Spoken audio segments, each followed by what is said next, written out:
Why don't Western democracies elect men with beards? Currently considered to look less professional.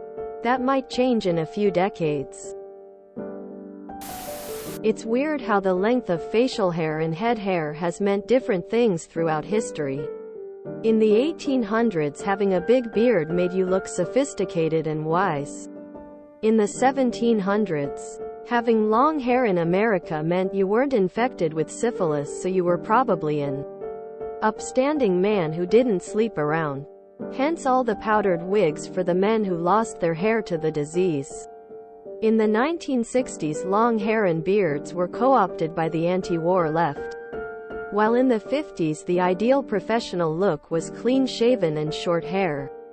Probably because so many men returned home from World War II with that look. We have Jagmeet Singh in Canada. He's got a pretty big beard. We're stuck with Ted Cruz and his beard. Cultural expectations. Western society enforces the idea that an important and serious man is clean-shaven. Shaved faces were considered an ancient Roman norm. That was until the Emperor Hadrian, who liked all things Greek, decided to sport a beard. Suddenly beards were the thing. I imagine something similar would happen if a popular politician came into office.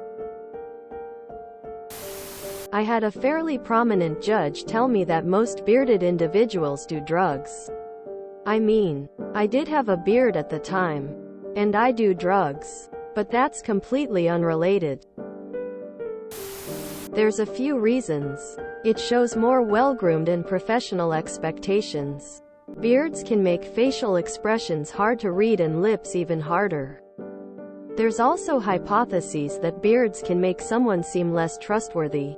But lots of conflicting evidence in many different populations.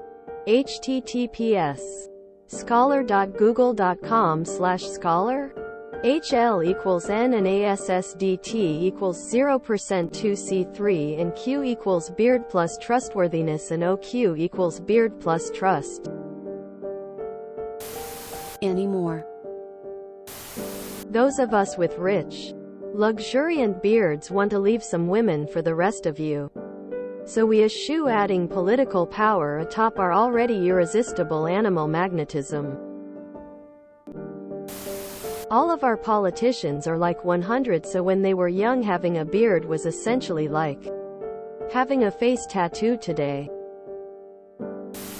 Basically, Western business culture believes clean-shaven is more professional. When we switched to businessmen being qualified for public office, that part of business culture was transferred to the political process. On top of that, the US hasn't elected a bald man as president since Eisenhower. So we generally like hairless men. But we have our limits. Preemptively reminding everyone that Ford finished Nixon's term and was never elected as president. Beards as a sign of communism. Because men in beards usually have better things to do than politics. What about Chilean President Gabriel Boric? John Fetterman just beat Oz in the midterms. Seems like a win for facial hair. 10% of United States presidents have had beards. That's a very good question. I remember an article about how prominent figures tend to grow their beard after they retire. I would imagine people perceive people with beards as being older and politicians want to look youthful. You know, I've always hated Gillette's sales motto, "The best a man can get." Like that's it? A nice shave? That's the level of fulfillment I can hope for? Boo. If you enjoyed this video, please check out our playlists full of similar content. Epicaricast is like doom scrolling for your ears. Please like, share, and subscribe.